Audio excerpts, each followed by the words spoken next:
What's going on, everybody? This is dkdynamite, and welcome to 2025. We're going to be going through everything that's going to be dropping with the first major update that Black Ops 6 is going to be receiving later this week. As a reminder, you have about a day and a half to go with the current double XP event within BO6 and Warzone. There wasn't any double Battle Pass XP offered, but just player and weapon level. We also have about a day and a half to go until the Squid Game crossover also begins inside of the game.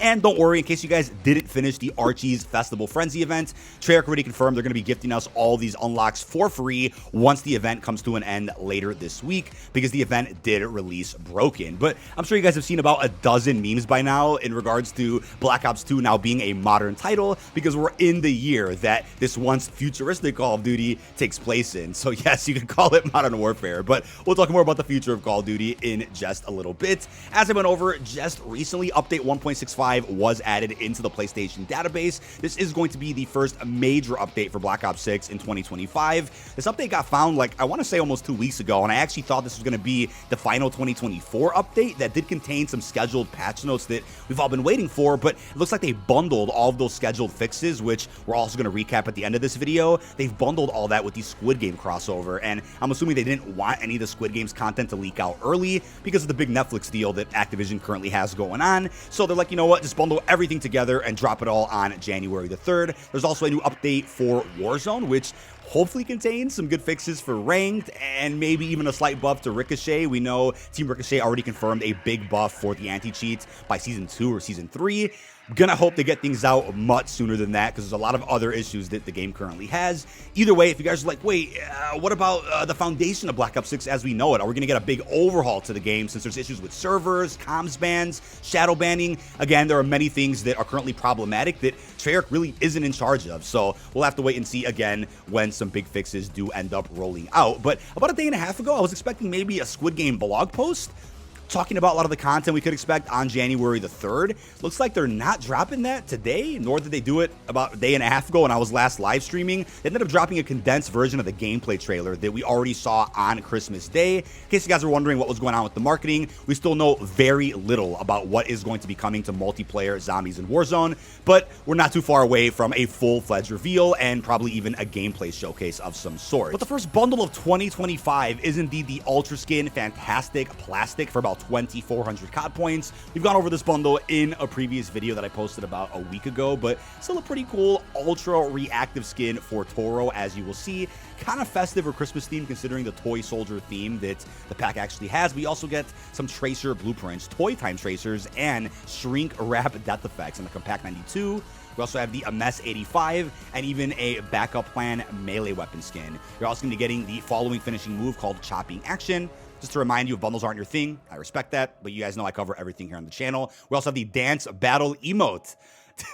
That's going to probably be a very popular emote over the next couple of weeks. We also have an emblem, a calling card, both of which are animated, and even a spray called Combat Ready. Now, we didn't get a new blog post today, but Treyarch did confirm over on Twitter what we could expect on January the 3rd. So obviously they mentioned Double XP is still live until Friday, and yeah, I know it's kind of unfortunate that with the first major update, Double XP won't be live anymore, and I'm aware Double XP has been pretty problematic for Black Ops 6, as I went over in a recent video a few days ago, but we're going to be seeing new modes in MP and Zombies. To my understanding, there aren't any promised new modes for multiplayer that we're on the initial roadmap. I think everything is already released, but we do know we're getting some new LTMs as a part of the Squid Games collaboration, essentially a variant of red light, green light in, I believe, every game mode based on the gameplay trailer that we saw. They mentioned zombies here, and yeah, I think everyone is hopeful for like Grief or Turned or some other cool LTM like Cranked, but I do believe it'll just be a limited time experience for Squid Game that we're going to end up seeing in just about every game mode.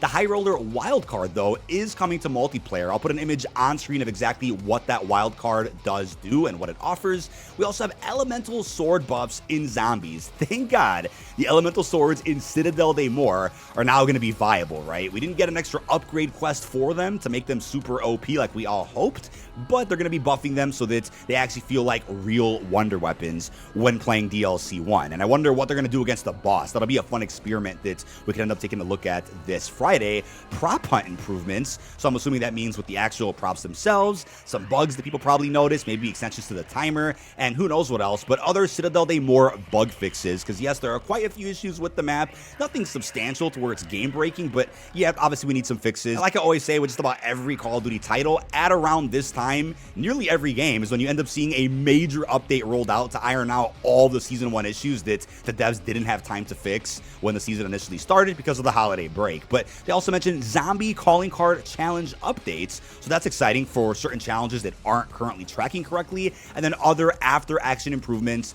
plus more. Watch for patch notes later this week. So considering how big this crossover event is about to be for Squid Game, they're probably going to treat it like a real season, where the morning of the content drop, around 2 hours before the DLC releases, you end up seeing a big set of patch notes over on the COD Updates Twitter. Obviously, lots of devs and a lot of COD employees are still on their holiday break, so not much activity from COD Updates or even Raven.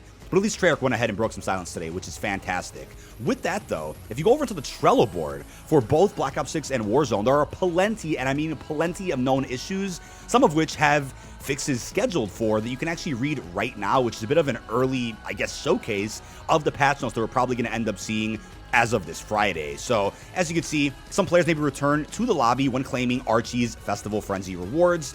They're not going to really do much about that since the event actually ends this Friday, so just remember that one. High mantling speed is lower than intended. Anything with a yellow tag on it saying fixed scheduled probably means it's going to be resolved with update 1.65 that I'm assuming we're going to download probably tomorrow, a little bit before the actual content releases. Then it'll become installable on Friday at the usual update time, which will contain the Squid Games content. Dark Ops calling card display as classified in calling card showcases to other players who haven't earned them yet. They also mentioned some players have a non-melee weapon added to a dedicated melee slot in new custom classes. For multiplayer, in rare instances, the next bullet fired from a weapon after using the Archangel launcher can be an Archangel rocket.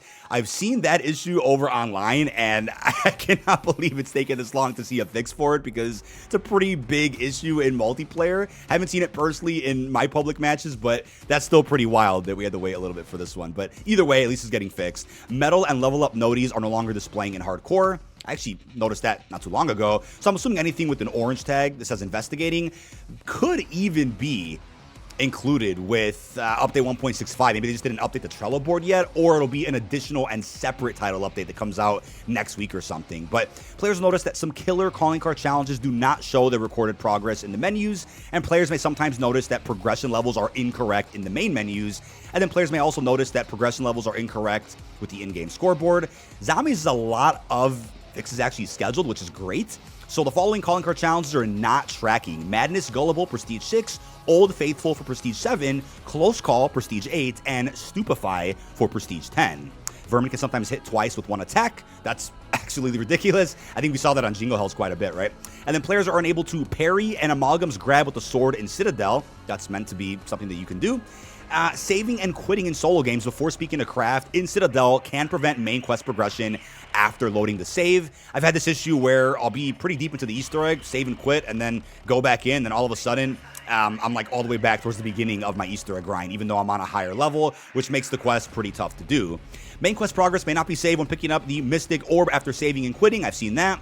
Wisp in the Light Challenge for the Mystic Orb in Citadel can freeze visually but still count towards completion, and then the Light Ritual Mirrors can occasionally not be interacted with after a player joins in progress in Citadel. Special round effects have a chance not to be disabled when entering the final encounter in the map. Activating the Timeout Gobblegum during the final encounter in Citadel can respawn eliminated players in the starting area and then instantly down them. Elemental sword damage may be decreased when using the Void Sheath Augment for Ether Shroud.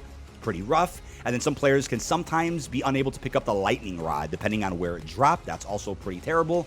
Melee weapons are unable to open one of the locks on the Pack-a-Punch container in Citadel. Craft can sometimes speak to players before they interact with him in the map. And then in Terminus, players respawn by progressing around with the Timeout Gobblegum during the final encounter, are unable to see the main quest's health bar, or the main quest boss's health bar.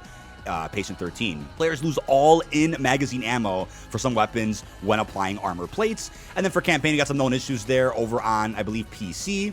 and then with submission progress being reset, but then everything else on this area of the Trello board is already resolved. Fixes already released for all of that. If any other issues weren't mentioned on the Trello board that you guys are experiencing, feel free to drop them down below in the comments. I'll try to send them up to the studio. But also for Warzone, got some PC stability issues there. They're currently investigating a bunch of other problems, as you can see here with Battle Royale, Resurgence, and Plunder. None of this has been scheduled yet, so I'm still assuming Raven does have a bunch of fixes lined up for update 1.65. They just didn't update the actual Trello board so that we're able to see. But obviously issues with the Survivor perk, advanced combat keybinds, players spectating the wrong enemy once eliminated, players not being able to loot items correctly, applying new armor plates. What else do we have here?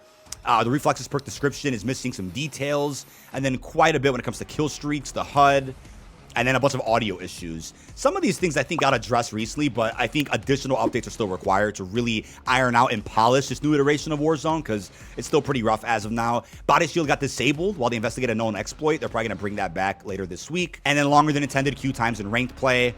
And then as you can see with some restricted items. They disabled Rebirth Island in private matches fully. That's pretty wild.